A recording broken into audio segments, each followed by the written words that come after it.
ठीक है। ये आजाद हिंद फौज का जवान, ठीक है, जापानी सेना के साथ सरेंडर करता है अंग्रेज के सामने। पहला चीज तो ये, अगर हम सेकेंड वर्ल्ड वार के बाद देखें तो कहने का मतलब ये कि सेकेंड वर्ल्ड वार जो चला हमारा, ये 1939 से लेकर कब तक चला, 1945 तक, ठीक है। और जापान का जो पराजय हुआ यही से कहीं ना कहीं जो सेकेंड वर्ल्ड वार है हमारा, उसका लगभग अंत मानने हो जाता है। मतलब 1945 में जब दूसरा विश्व युद्ध का अंत होता है हमारा, ठीक है, उस दूसरा विश्व युद्ध के अंत के पश्चात अगर कोई घटना भारतीय जनमानस को अगर सबसे अधिक प्रभावित करता है, उसमें दो घटनाएं हमारे पास। पहला, एक आजाद हिंद फौज पर जो मुकदमा चला, ये मुकदमा, और दूसरा नौसैनिक का विद्रोह। देखिए 1945 के पश्चात भारतीय जनमानस को सबसे ज्यादा प्रभावित करने वाला दो घटनाएं हैं। पहला घटना कौन है, आजाद हिंद फौज पर चलाया गया मुकदमा, और दूसरा घटना कौन है, नौसैनिकों का विद्रोह, ठीक है। अगर यहाँ पे अगर हम बात करें, जो आजाद हिंद फौज के का जो जवान था हमारा, जब ये सरेंडर किया था और जब इस पर मुकदमा चलाया गया था, तो अंग्रेज का मोटिव ये था, जैसे अंग्रेज ये सोच रहा था ना कि भाई जो भारतीय जो आजाद हिंद फौज का जो जवान है हमारा, ठीक है, ये जवान एक राष्ट्रद्रोह किया है, ठीक है। कहने का मतलब ये कि अंग्रेजी सेना के विरुद्ध लड़ा है, एक ऐसे कंट्री के साथ मिलकर लड़ा है जिस कंट्री का ब्रिटेन के साथ दुश्मनी है, ठीक है। और ऐसा परिस्थिति में जो आम भारतीय सिपाही है हमारा, ये आम भारतीय सिपाही हो, चाहे भारतीय हो चाहे वो अंग्रेज हो, ये आजाद हिंद फौज के खिलाफ है। लेकिन अंग्रेज का ये जो सोच था ना, ये सोच गलत था, ठीक है। और जहां तक अगर हम बात करें कि अंग्रेज का जो गुप्तचर ब्यूरो का निदेशक था, उसका अगर स्टेटमेंट पढ़िएगा ना, उसका स्पष्ट स्टेटमेंट था कि भाई भारतीय जनमानस को ये जो मुद्दा है हमारा जितना अधिक प्रभावित किया है, इतना अधिक प्रभावित करने वाला शायद ही कोई और मुद्दा होगा। मतलब भाई इस मुद्दा से भारतीय जनमानस में जितना क्षोभ पैदा हुआ था ना, शायद ही किसी और मुद्दे से इतना क्षोभ पैदा हुआ होगा, ठीक है। तो कहने का मतलब ये कि अंग्रेज जो सोच रहा था ना, शायद उसका ये सोच गलत था। भाई अगर हम भारतीय राष्ट्रीय कांग्रेस का बात करें, तो भारतीय राष्ट्रीय कांग्रेस जो था, ये कहीं ना कहीं आजाद हिंद फौज के समर्थन में था। समर्थन करने का मतलब ये नहीं कि भाई वो जो कर रहा था ना, उसका समर्थन करता था। आजाद हिंद फौज का जो जवान था, ये जापान के साथ मिलकर लड़ा, किसके विरुद्ध, अंग्रेज के विरुद्ध, ठीक है। और भारतीय राष्ट्रीय कांग्रेस का अगर हम बात करें, तो भारतीय राष्ट्रीय कांग्रेस इसका समर्थन नहीं करती थी। लेकिन अगर भारतीय राष्ट्रीय कांग्रेस का बात करें, तो उसका ये मोटिव जरूर था, उसका ये मंतव्य जरूर था कि भाई ये जो आजाद हिंद फौज का जो जवान है हमारा, ये गुमराह देशभक्त है, ठीक है।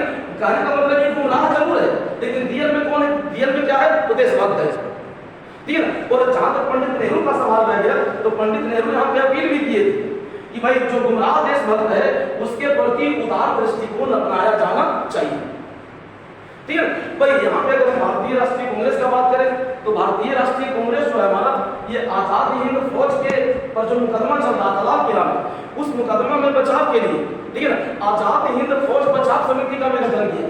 और इसके साथ साथ अगर हम देखें कि आजाद हिंद फौज का जो जवान था, उसको भी रिहा कर दिया गया, ठीक है, उसके पुनर्वास की आवश्यकता था, उसको रोजगार देने की आवश्यकता था, ठीक है। तो इसके लिए भी भारतीय राष्ट्रीय कांग्रेस के तहत एक समिति बना थी, आजाद हिंद फौज राहत एवं बचाव समिति, ठीक है। इस समिति का उद्देश्य क्या था कि हमको फंड इकट्ठा करना था, और उस फंड का उपयोग कहां करना था, तो आजाद हिंद फौज का जो जवान है, जिसको कि रिहा कर दिया गया है, जिसको कि छोड़ दिया गया है अंग्रेज के द्वारा, ठीक है ना, उसको रोजगार देने में या उसके पुनर्वास में हमको खर्च करना था इस राशि। अगर हम यहाँ पे बात करें, तो भारतीय राष्ट्रीय कांग्रेस जो है, वो ये तय करती है कि भाई जो मुकदमा चलाया जा रहा है आजाद हिंद फौज पर, ठीक है ना, उस मुकदमा में कांग्रेस आजाद हिंद फौज का बचाव करेगी, ठीक है ना। और बचाव पक्ष के जो वकील थे हमारे, ये भोला भाई देसाई थे। बचाव पक्ष के वकील कौन थे, भोला भाई देसाई। अगर हम इनके सहयोगी का बात करें, ठीक है ना, तो तेज बहादुर सप्रू हो गए, आपके काटजू हो गए, ठीक है। तो इस प्रकार के जो लोग थे ना, ये इनके सहयोगी थे। और जब पहला दिन मुकदमा चल रहा था आजाद हिंद फौज पर, उस पहला दिन अगर हम बात करें, तो पंडित नेहरू भी वकील का ड्रेस पहन के कोर्ट में उपस्थित थे। मतलब भारतीय राष्ट्रीय कांग्रेस जो था हमारा, ये कंप्लीट ये चाहता था ना कि आजाद हिंद फौज के साथ नरमी का व्यवहार किया जाए, ठीक है ना। मतलब यहाँ पे देखिए, यहाँ पे अगर हम बात करें, तो भारतीय राष्ट्रीय कांग्रेस जो था ना, ये तीन व्यक्ति के का बचाव कर रहा था। एक तो गुरबख्श सिंह हो गए, आपके पीके सहगल हो गए, और आपके शाहनवाज हो गए। मतलब तीन व्यक्ति का बचाव यहाँ पर होना था, ठीक है ना। और बचाव पक्ष का नेतृत्व कौन कर रहे थे, भोला देश आए, ठीक है ना। आपके अन्ना आसफ अली हो गए, आपके तेज बहादुर सप्रू हो गए, ठीक है ना, आपके काटू साहब हो गए, ठीक है ना। तो ये उनके सहयोगी थे। और पहला दिन पंडित जवाहरलाल नेहरू भी वकील के ड्रेस में कोर्ट में उपस्थित थे। ये जो मुकदमा चला हमारा, ये मुकदमा चला कहाँ, तो कोर्ट में, ठीक है ना। और जब आम भारतीय को ये पता चला कि भाई आजाद हिंद फौज के जवान पर मुकदमा चलाया जा रहा है, ठीक है ना, तो पूरे भारत में विरोध का या पूरे भारत में विद्रोह का एक लहर दौड़ गया, ठीक है ना। एक ऐसा लहर जो शायद आप ये कह सकते हैं ना कि पिछले लहर की तुलना में कहीं अधिक व्यापक है। कहने का मतलब ये कि एक ऐसा मुद्दा था हमारा जिस मुद्दा को लेकर भारत में एक असंतोष या एक क्षोभ प्रकट किया गया, ठीक है ना। और इसमें भी अगर हम सबसे बड़ा भागीदारी देखें किसी का, तो सबसे बड़ा भागीदारी किसका था, तो युवा वर्ग का, ठीक है ना। भारत का जितना भी पॉलिटिकल पार्टी था, चाहे कम्युनिस्ट पार्टी हो, मुस्लिम लीग हो, कांग्रेस हो, हिंदू महासभा हो, कोई भी हो, तो हर राष्ट्रीय दल यही चाहता था कि जो आजाद हिंद फौज का जो जवान है हमारा, उसके साथ नरमी का व्यवहार किया जाए, ठीक है। और हम पहले भी बता चुके हैं कि जो मुस्लिम लीग था एक लंबे समय के पश्चात भारतीय राष्ट्रीय कांग्रेस के साथ आया था, ठीक है। और अगर हम मुस्लिम लीग का बात करें तो मुस्लिम लीग एक मुस्लिम सैनिक जिनका नाम था राशिद अली, ठीक है ना, उनके लिए भाई भारतीय राष्ट्रीय कांग्रेस के सहायक के रूप में या भारतीय राष्ट्रीय कांग्रेस जो है हमारा उसके साथ समन्वय के रूप में, ठीक है ना, इस मुकदमा में भागीदारी कर रहा था, ठीक है ना।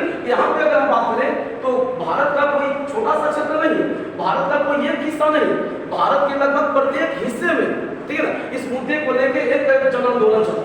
एक ऐसा जन आंदोलन जो किसी के नेतृत्व, जो जिसमें कोई नेतृत्व नहीं किया, ठीक है ना, और जिसमें युवा वर्ग जो है ना ये सबसे ज्यादा बढ़ चढ़ के भाग लिए, ठीक है। तो यहाँ पे जिस तरह से इसको जो 3 व्यक्ति थे और इनको जिस तरह से फांसी का सजा दिया गया, ठीक है ना, तो फांसी के सजा के बाद भी विरोध हुआ, ठीक है ना। और विरोध इतना व्यापक था कि सरकार को अपना फैसला तक बदलना पड़ गया, ठीक है ना। और फांसी का जो सजा था हमारा, उस सजा में परिमार्जन करने का आवश्यकता महसूस हुआ और परिमार्जन हुआ भी यहाँ पे, ठीक है। यहाँ पे जो दूसरा मेन घटना आया वो है नौसैनिक का विद्रोह। लेकिन उस नौसैनिक के विद्रोह से पहले भी एक घटना घटता है हमारे यहाँ, ठीक है, जिसको हम बेबल योजना और शिमला सम्मेलन के रूप में जानते हैं।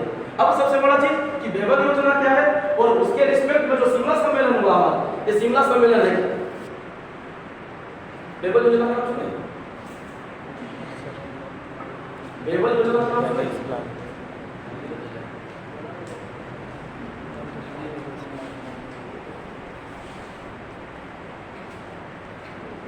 बेबल योजना क्या?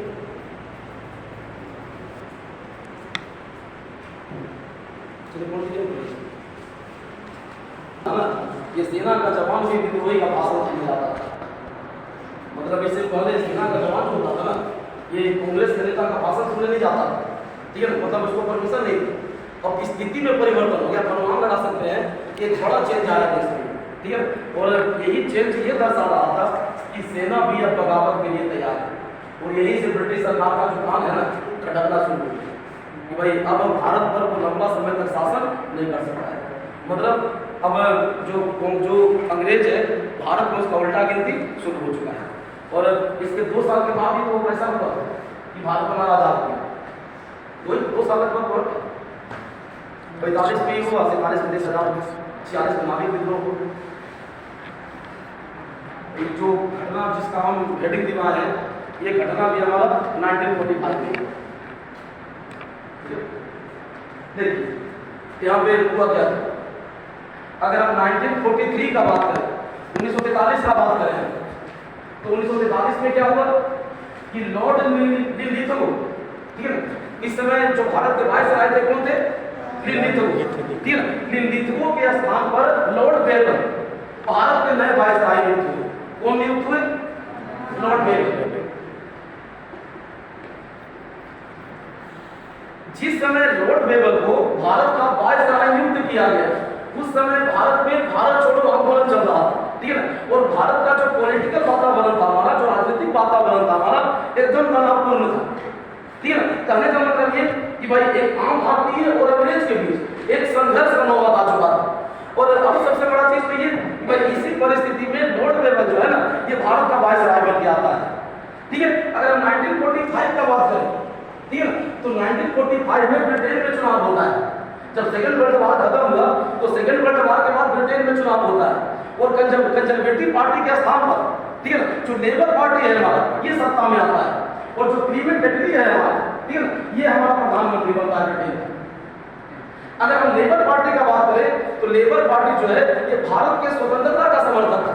कहने का मतलब ये देखिए, हम ये नहीं कह रहे हैं कि भाई ये पहले भारत को आजाद कर सकता था, लेकिन कहीं ना कहीं इसके मन में भारत की स्वतंत्रता के लिए एक जगह जरूर थी। लेकिन अगर हम कंजर्वेटिव पार्टी का बात करें तो कंजर्वेटिव पार्टी किसी भी तरह से भारत को छोड़ना नहीं चाहता।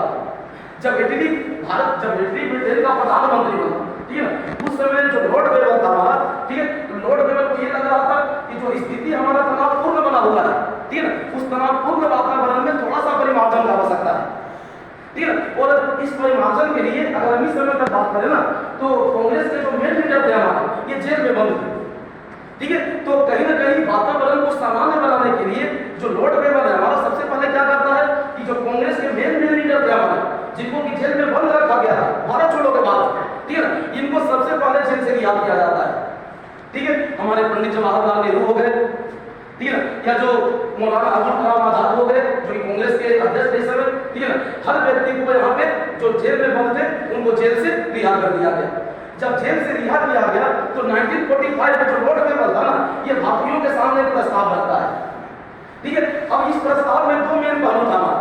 देखिए, सबसे पहला और मेन पहलू ये था कि जो केंद्र है हमारा, उस केंद्र में एक नया कार्यकारी परिषद बनाया जाए, ठीक है। और जो केंद्र में नया कार्यकारी परिषद बनेगा हमारा, उस नया कार्यकारी परिषद में वाइसराय और कमांडर इन चीफ ये दोनों को छोड़ के बाकी जो मेंबर शामिल होगा इसमें, ये भारतीय हो, ठीक है। मतलब जो नया कार्यकारी परिषद बनना था हमारा, इस नया कार्यकारी परिषद में दो व्यक्ति को अंग्रेज होना था, एक तो हमारा वाइसराय और दूसरा हमारा कमांडर इन चीफ। अब ये दोनों को छोड़ के जितना मेंबर होगा इस कार्यकारी परिषद में, वो सारा का सारा भारतीय हो, ठीक है। अब यहां से अगर बात करें इसका दूसरा पहलू क्या था, तो दूसरा पहलू के बारे में यह कहा गया कि जो नया कार्यकारी परिषद हमारा बनेगा ये अंतरिम सरकार के रूप में काम करेगा। किस समय तक के लिए, तो जब तक नया संविधान पर भारत में आम सहमति नहीं बन जाता है, ठीक है। तो कहने का मतलब ये कि एक नया कार्यकारी परिषद बनाना था, इस नया कार्यकारी परिषद में मैक्सिमम मेंबर जो लेना था हमको, ये भारतीय को लेना था, ठीक है ना। और ये जो नया कार्यकारी परिषद बनना था, इसको अंतरिम सरकार के रूप में काम करना था। किस रूप में काम करना था, अंतरिम सरकार के रूप में। किस अवधि के लिए, तो उस अवधि के लिए जिस अवधि में नया संविधान पर आम भारतीय में सहमति नहीं बन जाता है, ठीक है ना। और ये जो प्रपोजल रखा गया लॉर्ड वेबल के द्वारा, ठीक है, इसी प्रपोजल पर विचार करने के लिए, ठीक है, भाई 1945 में शिमला में एक सम्मेलन आयोजित किया गया, ठीक है। और अगर हम भारतीय इस सम्मेलन का बात करें तो जो शिमला में सम्मेलन आयोजित हुआ, उस सम्मेलन में 21 नेता भाग लिए थे। टोटल नंबर ऑफ जो नेता थे इसमें शामिल वो 21 थे, ठीक है ना। अगर हम भारतीय राष्ट्रीय कांग्रेस का बात करें तो भारतीय राष्ट्रीय कांग्रेस के समय अध्यक्ष कौन थे,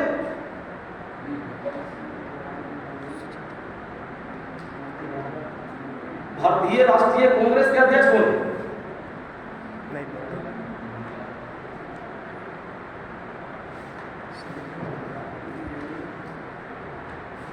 अब के हम बताएं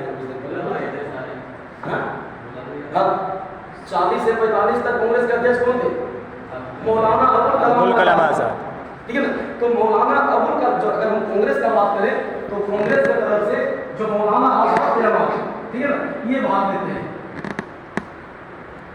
और अगर मुस्लिम लीग का बात करें तो मुस्लिम लीग की तरफ से मोहम्मद अली जिन्ना, ठीक है ना, ये भाग लेते हैं।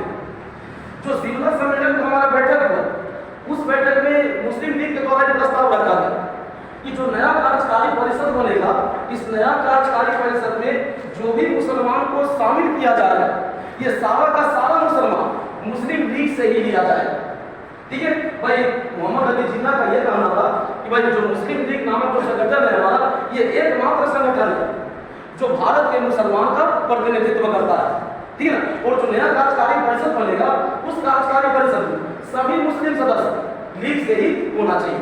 ये प्रपोजल था मोहम्मद अली जिन्ना। अगर हम भारतीय राष्ट्रीय कांग्रेस का बात करें तो भारतीय राष्ट्रीय कांग्रेस जो कि स्वयं को धर्मनिरपेक्ष करता था, ठीक है ना, और मुस्लिम लीग जो स्वयं को धर्म पर आधारित मानता था, ठीक है ना, भाई दोनों के विचारधारा में ही अंतर था। और अगर भारतीय राष्ट्रीय कांग्रेस का बात करें, अगर भारतीय राष्ट्रीय कांग्रेस इस विचारधारा को मान लेता, ठीक है ना, तो कहीं ना कहीं जो कांग्रेस का धर्मनिरपेक्षता का विचारधारा था, ठीक है, इस पर बड़ा आघात लगता। और ऐसा परिस्थिति में मोहम्मद अली जिन्ना का जो मांग था उससे कांग्रेस का सहमत होना संभव नहीं था, ठीक है ना। तो यहाँ पे अगर हम बात करें मौलाना अबुल कलाम आजाद का, तो ये इससे असहमति दिखाते हैं। उनका ये कहना ये एक लोकतांत्रिक प्रक्रिया नहीं, ऐसा नहीं कि भाई भारत का सारा जो मुसलमान है ना ये मुस्लिम लीग के साथ है, ठीक है ना, बल्कि भारत में मुसलमान का एक बड़ा हिस्सा जो है हमारा ये कांग्रेस के साथ है। और जो मुसलमान प्रतिनिधि शामिल होगा इसमें, ये केवल मुस्लिम लीग से शामिल नहीं होना चाहिए, बल्कि ये कांग्रेस से भी शामिल होना चाहिए, ठीक है ना। भाई इस कार्यकारी परिषद का बात करें हम तो 14 मेंबर होना भारतीय, इस 14 मेंबर में से, ठीक है ना, 6 मेंबर को मुस्लिम के तौर पर रखा गया, मतलब 6 मुस्लिम मेंबर को शामिल किया गया है, ठीक है ना, केवल इसलिए कि जो मुस्लिम लीग है हमारा उसको खुश किया जा सके। अगर हम देखिए, अगर हम आबादी के हिसाब से भी बात करें ना, तो उस समय भारत में जो मुसलमान का आबादी था ये लगभग 25% था, ठीक है ना। और अगर 25% के हिसाब से अगर हम देखें तो 6 सीट इसको नहीं मिलना चाहिए था, लेकिन मुसलमान को खुश करने के लिए जो लॉर्ड बेवर था हमारा, या मुस्लिम लीग को खुश करने के लिए जो लॉर्ड बेवर था हमारा, ठीक है, ये 14 में से 6 स्थान मुसलमान को देता है, ठीक है ना। और इसी ये जो शिमला सम्मेलन हुआ, इसी शिमला सम्मेलन में मुस्लिम लीग को एक वीटो पावर दिया गया। इस वीटो पावर में यह कहा गया था कि यदि किसी प्रस्ताव पर मुसलमान असहमत है, ठीक है ना, तो वो प्रस्ताव तब पारित माना जाएगा जब तब माना जाएगा जब उसको 2/3 बहुमत हासिल होगा। मतलब ये जो प्रस्ताव होगा हमारा ये साधारण बहुमत से पारित नहीं होगा, ठीक है ना, बल्कि इसको पारित करने के लिए हमको 2/3 बहुमत की आवश्यकता होगा। जैसे मान लेते हैं कि भाई टोटल नंबर ऑफ मेंबर्स 100 है, ठीक है ना, तो 100 में अगर हम साधारण बहुमत देखें ना तो 100 में साधारण बहुमत हमारा 51 होता है। अगर हम 2/3 बहुमत का बात करें ना तो 2/3 बहुमत यहाँ पे 67 होता है। तो जिस प्रस्ताव से मुसलमान असहमत हो, ठीक है ना, उस प्रस्ताव को तब सफल माना जाएगा जब इसको 2/3 मेंबर समर्थन करेगा, ठीक है ना। तो ऐसा कंडीशन में अगर हम बात करें कि जो सम्मेलन जो हुआ हमारा, उस सम्मेलन को सफल होना संभव नहीं है, ठीक है ना। और ये जो सम्मेलन है हमारा, ये सम्मेलन हमारा सफल होता है। और जो मौलाना अबुल कलाम आजाद है हमारा, ठीक है ना, वो इसे भारत के राजनीतिक इतिहास का जल विभाजक का संज्ञा देते हैं। जल विभाजक समझते हैं ना? जल विभाजक समझते हैं ना? क्या बताइए?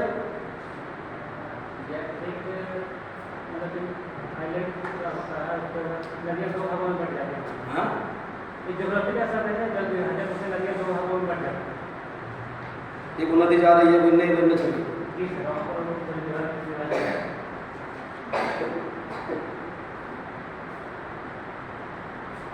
जल विभाजक कहने का मतलब कोई ऊंचा, अगर हम भूगोल के हिसाब से बात करें जल विभाजक का, तो एक ऊंचा स्थान होता है, ठीक है ना। एक ऊंचा ऐसा स्थान होता है जो नदी के डायरेक्शन को बदलता है, ठीक है। जैसे मान लेते हैं ये भारत है, यहाँ पश्चिमी घाट पर्वत खड़ा है, ठीक है। ये पश्चिमी घाट पर्वत है हमारा, इसको हम एक जल विभाजक के रूप में देखते हैं। जल विभाजक किस कारण से है? तो इसका जो पूर्वी ढलान है हमारा, ठीक है ना, इस पूर्वी ढलान से जो निकलने वाला नदी, ठीक है ना, ये कहाँ गिरती है? बंगाल की खाड़ी में। और जो पश्चिमी ढलान से निकलने वाली नदियां हैं हमारी, ये कहाँ गिरती है? अरब सागर में, ठीक है ना। तो नदियों के प्रवाह को नियंत्रित करता है, इसी को हम जल विभाजक करते हैं। मतलब नदी का जो क्षेत्र होता है ना, उस क्षेत्र का बंटवारा करता है कि कुछ नदी का ढाल इस तरफ है तो इस तरफ जाना चाहिए, और कुछ नदी को इस तरफ जाना चाहिए। एक ही नदी को 2 डायरेक्शन में नहीं होना चाहिए, ठीक है ना। जैसे अगर हम बात करें ये भारत है हमारा, ये हमारा विंध्यन श्रेणी हो जाता है, ठीक है ना। ये विंध्यन श्रेणी जो है हमारा, ये उत्तर भारत के नदी और दक्षिण भारत के प्रायद्वीपीय भारत के नदी, ठीक है ना, अलग अलग डायरेक्शन में लेके जाती है।